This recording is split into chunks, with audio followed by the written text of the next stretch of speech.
Boa tarde, boa noite, bom dia para você. Eu sou Azoil Zerbinato, sou psicólogo atendendo por videoconferência, residindo na cidade de Niterói, Rio de Janeiro. E hoje eu estou passando por aqui para pensar com vocês a respeito do texto de Eclesiastes 3:11, que diz que Deus colocou a eternidade dentro do homem. Então eu quero pensar sobre a pessoa e a eternidade, o homem e a eternidade, a mulher e a eternidade. Essa eternidade que está escrito no livro sagrado que Deus colocou dentro de cada indivíduo. Entende-se que a eternidade prescinde de qualquer determinação cronológica. O tempo não pode medir a eternidade. Vou repetir, o tempo não pode medir a eternidade. Tudo é um eterno presente. Tudo é um eterno presente. O símbolo matemático do infinito é usado em equações quando há sequências infinitas de resultados. Na espiritualidade, é a união do físico com o espiritual. O símbolo do infinito é como se fosse um 8 deitado. O Salmo 103, versículo 17, diz: mas a misericórdia de Deus é de eternidade a eternidade sobre os que o temem, sobre aqueles que temem a Deus.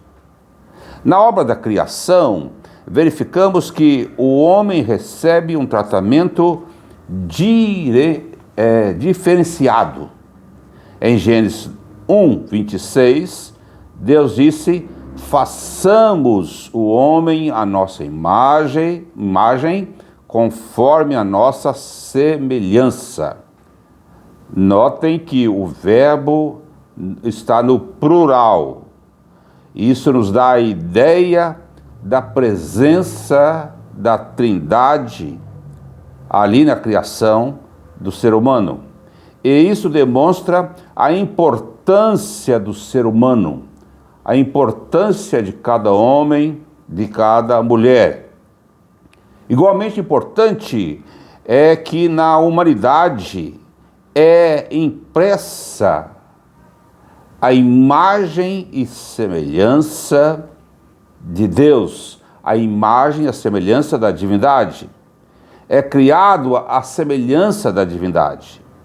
Atributos divinos são transferidos para a interioridade da natureza humana.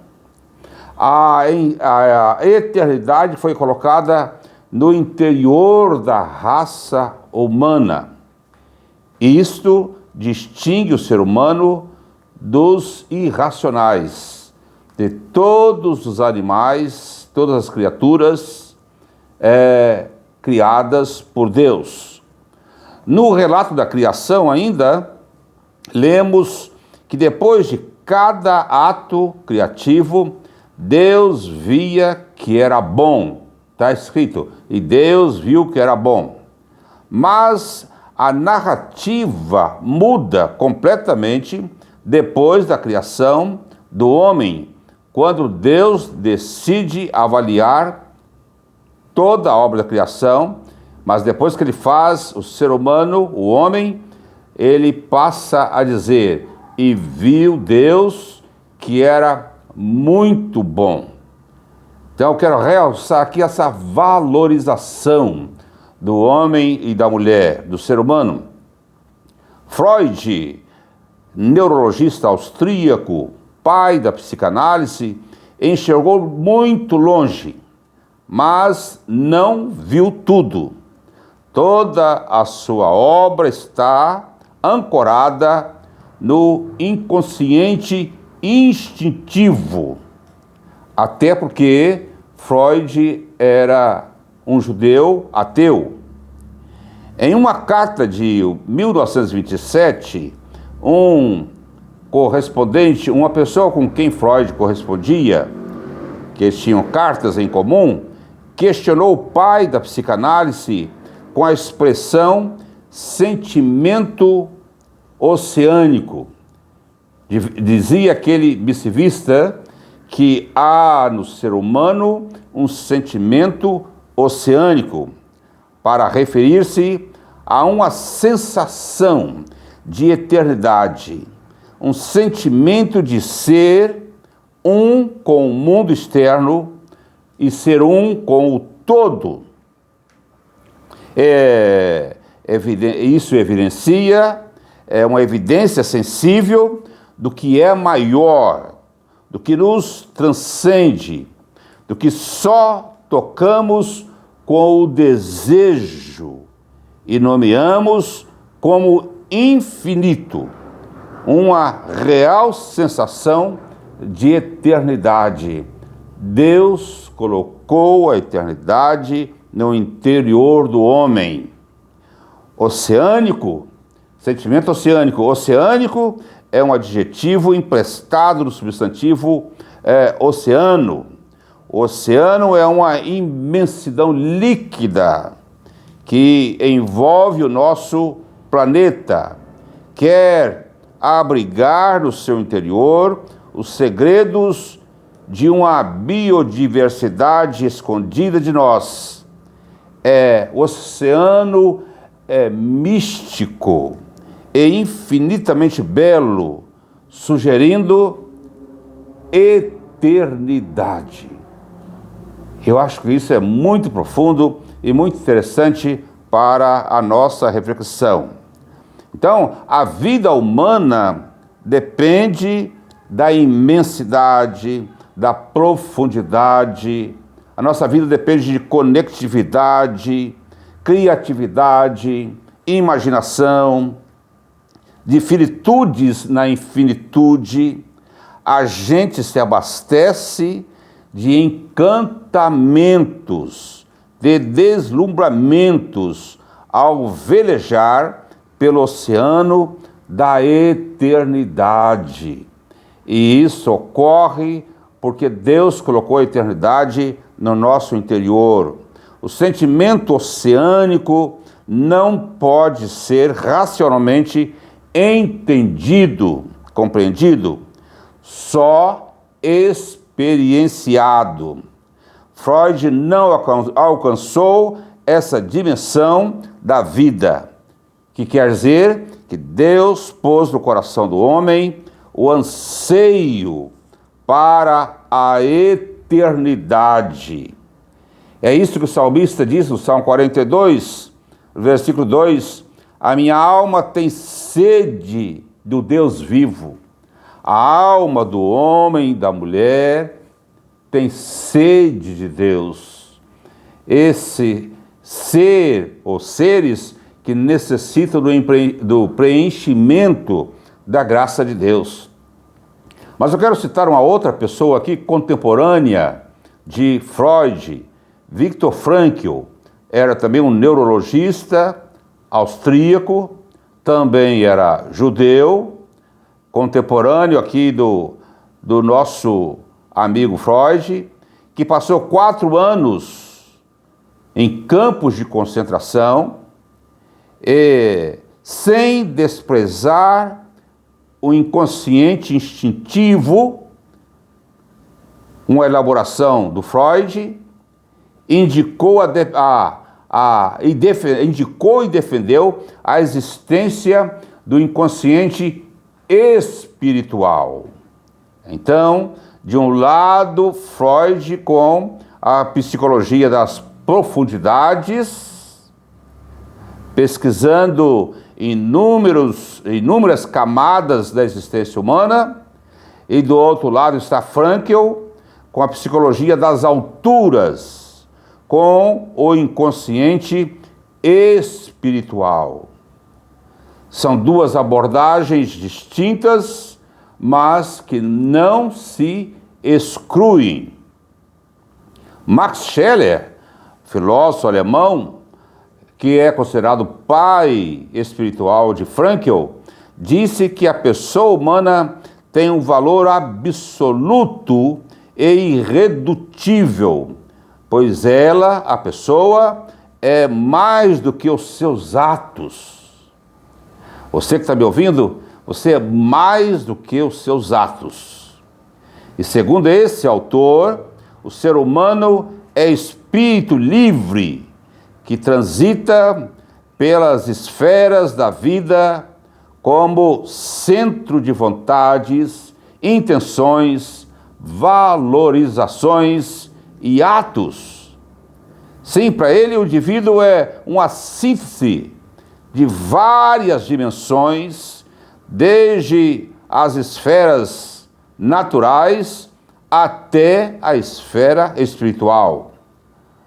O homem é espírito, é um ser humano atuante nesse mundo que se move entre as obras de Deus, não é? Vinculada com o Espírito absoluto, esse Espírito recebido de Deus, que recebeu de Deus, é uma derivação de Deus. Deus soprou nas narinas do homem. Então o ser humano é um ser integrado pelas diversas dimensões da vida em cooperação. Todas as dimensões se direcionam para o Espírito. O Espírito é um centro de atividade intencional.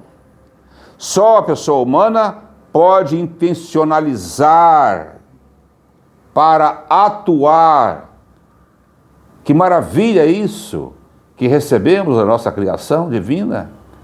Só a pessoa humana pode intencionalizar para atuar. Ainda segundo Scheler, um ser espiritual está livre do meio ambiente, está aberto para o mundo. Então ele fala em dimensões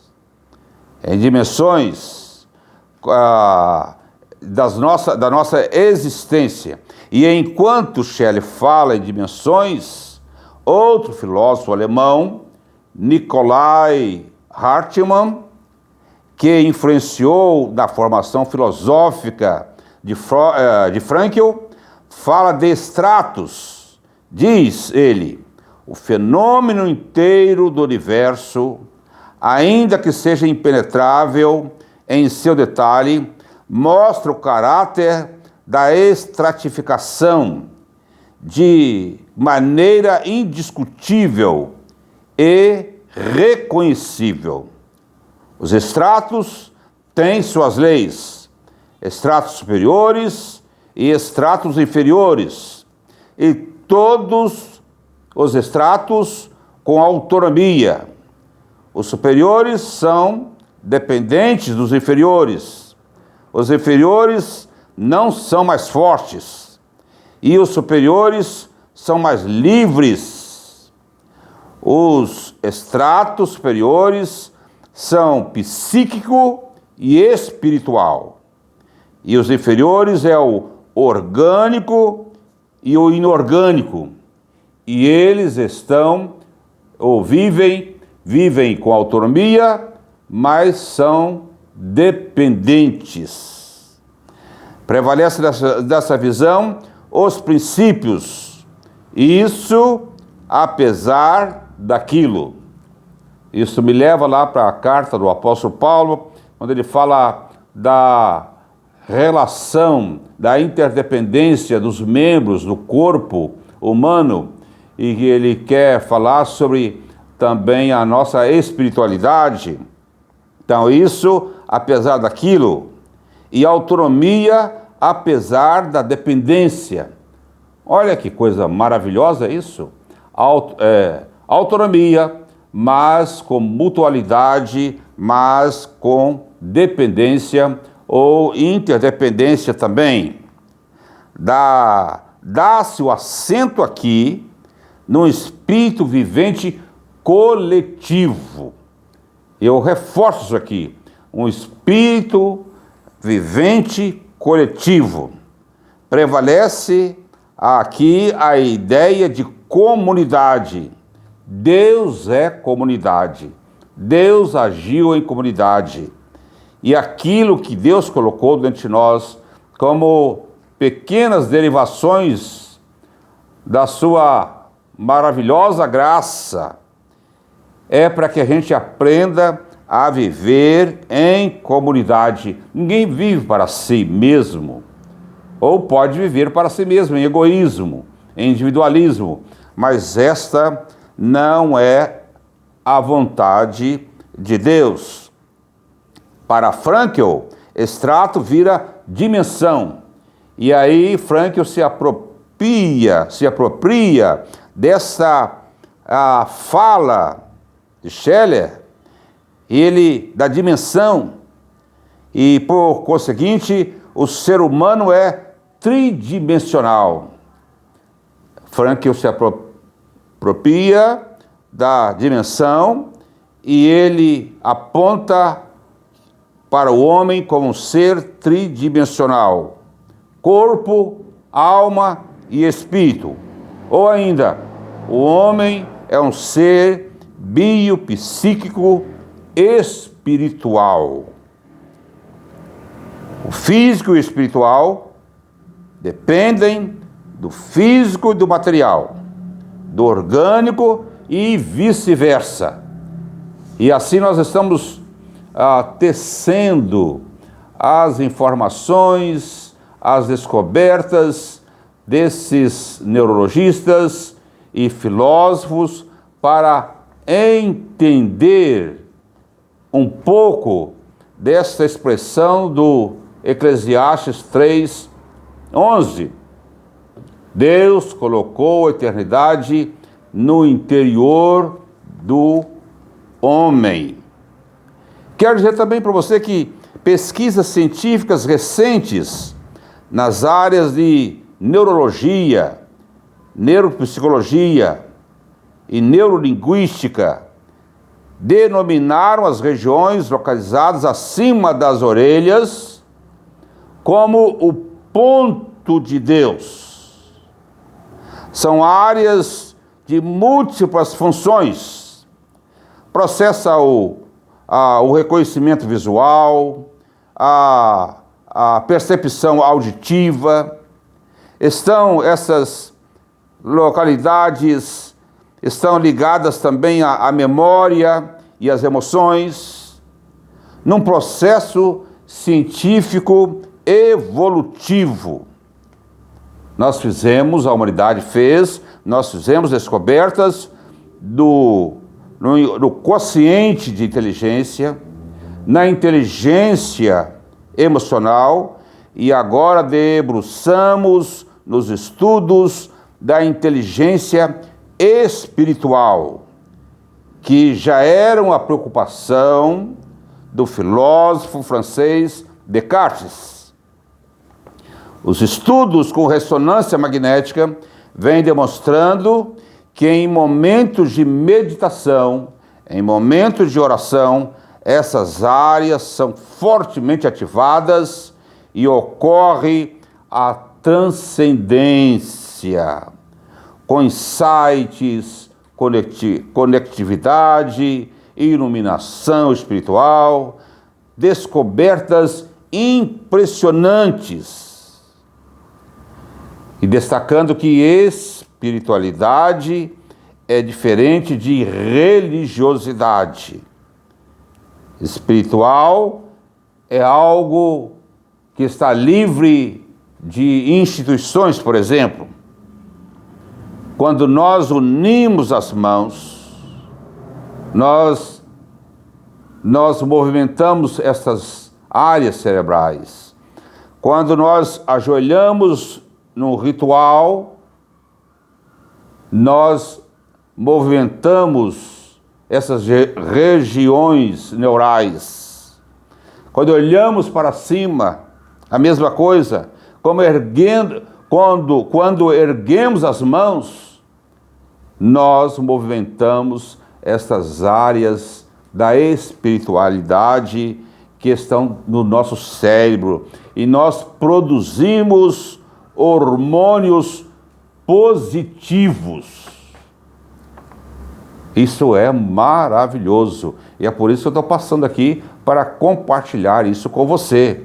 E se você está gostando disso, você passa esse vídeo para outras pessoas, se inscreva no nosso canal, que o nosso desejo é alcançar muitas pessoas, tá bom?